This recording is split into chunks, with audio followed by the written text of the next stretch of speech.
So recently ay nag-post po si Sir Sam Milby sa kanyang Instagram account na kung saan nakapost doon yung kanyang blood sugar. And diagnosed nga daw siya ng type 2 diabetes.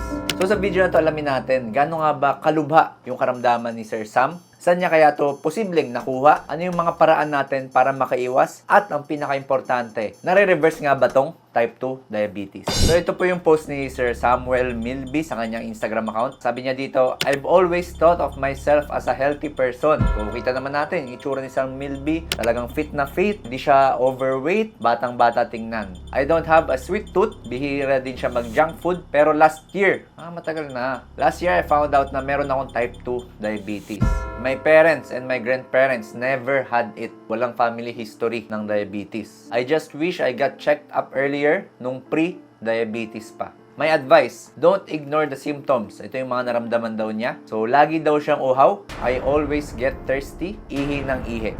So, itong gantong level po ng sugar, medyo, kumbaga mataas talaga yan. Medyo alarming yan, 500. I'm assuming this is random blood sugar. Ibig sabihin, wala siyang fasting nito kasi naka-device lang. Minsan, di ba, nagpapa-blood test tayo sa mga clinics or sa mga kilala nating mga nurses. Merong piniprick, tapos masusukat yung ating blood sugar. Pero wala tayong fasting nun kasi random lang eh. Nakita lang natin sila bigla. So, itong 500, mataas po yan. Ang normal po kasi dapat less than 200 yung random blood sugar nyo. So, paano po ba natin nalalaman yung correct na diagnosis ng type 2 diabetes? Ano yung mga ipapagawa sa atin ng doktor? Kung kayo pa may mga sintomas, kagaya nung kay Sir Sam na laging uhaw, inom ng tubig po, hindi ng alak, umiihi madalas, tapos nagbabawas ng timbang, tapos nagpunta po kayo sa doktor and pinatest po kayo ng FBS, yung fasting blood sugar. Diba, pinapa-request sa atin yan, magpa-fasting tayo ng 8 hours to 14 hours. So, wala tayong kakainin overnight. And then, kapag yung resulta doon na lumabas is more than 126, ibig sabihin, diabetic po kayo. O kaya naman kagaya ng sabi ko kanina, nagpa-random blood sugar kayo, pinrik lang bigla, wala kayong fasting, tapos more than 200. And meron kayong mga sintomas na katulad ng kay Sir Sam, meron po kayong diabetes. So, meron po kasing dalawang types ng diabetes, kaya type 2 diabetes tayo. Kasi meron tayong type 1. Paano natin malalaman kung type 1 or 2? Sa katawan po kasi natin, meron tayong tinatawag na insulin. Yung insulin yan po yung susi para makapasok yung sugar sa mga cells natin. Kunyari, kumain ako ng kanin, tinunaw ng tiyan, magiging sugar po yan.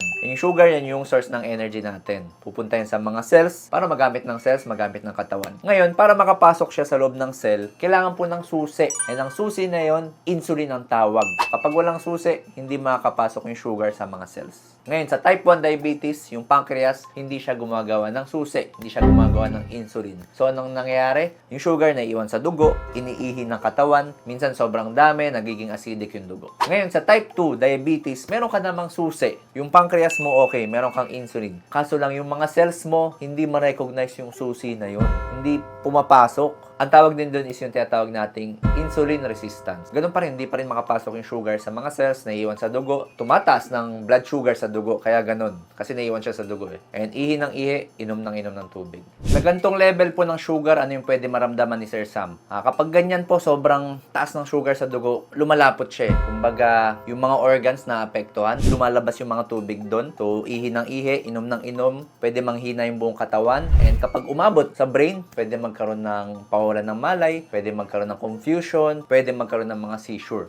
And kung long term na napabayaan yung gantong blood sugar, kunyari hindi nakapagpagamot, walang maintenance, hindi nakakontrol yung sugar sa dugo, pwede maapektuhan yung puso, pwede magkaroon ng pagbabara sa puso. Yung kidney, very important, pwede rin yan hindi mag-function, pwede magkaroon ng CKD na tinatawag, yung nadadialysis. Of course, tataas yung BP, magkakaroon ng hypertension, and pwede po mabulag yung mata. So, kung sabi ni Sir Sam, no, wala siyang family history ng diabetes. Saan kaya niya ito nakuha? So, again, ang primary na contributing factor for developing type 2 diabetes is, again, lifestyle. Ibig sabihin, wala masyadong physical activity, pangit yung diet, maraming processed food, medyo mataas ang timbang, yung mga ganon. And of course, family history, kung meron kayong namana sa family mo, sa parents or grandparents. Hindi lang naman type 2 diabetes yung dapat mong mamana. Baka naman meron kasing mga overweight sa family nyo. So, kapag merong overweight sa family nyo, both sides, pwede yun mag-lead sa genetic predisposition. So, meron kang risk factor for developing type 2 DM. And very important, yung edad. Actually, pagpatong ng 40 to 45 years old, meron ka ng risk for developing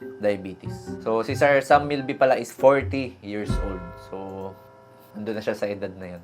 Isa pa sa tinitingnan nating dahilan ng mga paglabas ng iba't ibang sakit ngayon, diabetes, high blood, yung stress. Of course, kapag tayo ay stress, nagre-release tayo ng cortisol. Diba yun yung stress hormones? Kapag mataas ang cortisol, mataas din yung blood sugar. So, kapag chronic na mataas yung blood sugar mo, pwede mag-contribute, okay, sa development ng diabetes. Hindi siya magkakos ha, pero contributing factor siya. So, sabi dito sa study, Stress and Human Health in Diabetes. Sabi sa kanilang conclusion, cellular, physiological, and community sources of stress. Ibig sabihin, iba't ibang uri ng stress. Sa yosi, second-hand smoke, alak, physiological, yung kulang sa tulog, laging puyat. Community sources of stress, ito yung mga marites na tinatawag natin. O yung mga kinainisin natin sa workplace, sa bahay, etc. All contribute to worsening diabetes outcomes.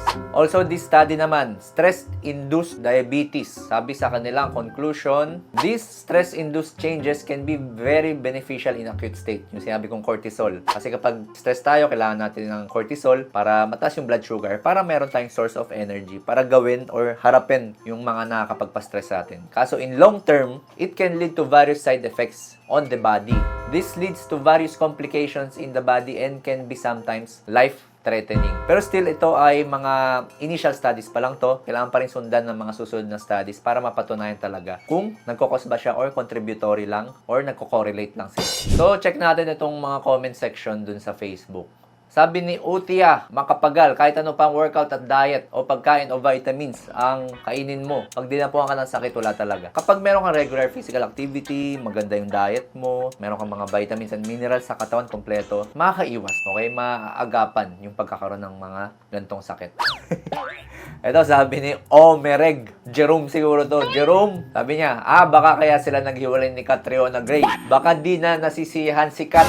Kasi pag may diabetes ka, hirap na tumigas ang ari ng lalaki. Theory ko lang yan ha, marites ako eh. Yan, itong mga sources ng stress eh. Actually, meron pong katotohanan na kapag talagang long term na hindi nababantayan yung sugar ng mga diabetic, nahihirapan talaga yan tumayo. May komplikasyon na tinatawag na erectile dysfunction. So, since mataas ang sugar mo sa dugo, nababaran yung mga ugat sa ari ng lalaki, hirap umangat or hirap tumayo si Junjun. Pero hindi ko sinasabi yun yung dahilan ha. Binasa ko lang yung comment ni Jerome. Ito si Amrosolo tuloy naniwala Every morning I wake up, matigas pa rin siya dun. So wala akong diabetes pala bro. Hindi yun yung basihan ha. Hindi porket tumatayo yan araw-araw wala kang diabetes. Again, magpapacheck pa rin sa doktor kung may nararamdaman ng mga warning signs yung binanggit ko kanina. Ito, sabi ni Nicholas, hindi kailangan magpa-check up. Ang kailangan manalig, lumapit, magtiwala sa nag-iisang lumikha dahil siya ang nagbigay ng buhay sa atin. So, wala naman po akong problema sa ating mga pananampalataya. Of course, very important yan. Pero dapat pa rin nagpapa-check up. Paano kung nagdadasal ka lagi everyday? Mataas ang faith mo. Tapos yung way pala ni Lord is magpa-check up ka, pero di ka nagpapa-check up para gumaling ka na sa sakit mo. Paano ka gagaling?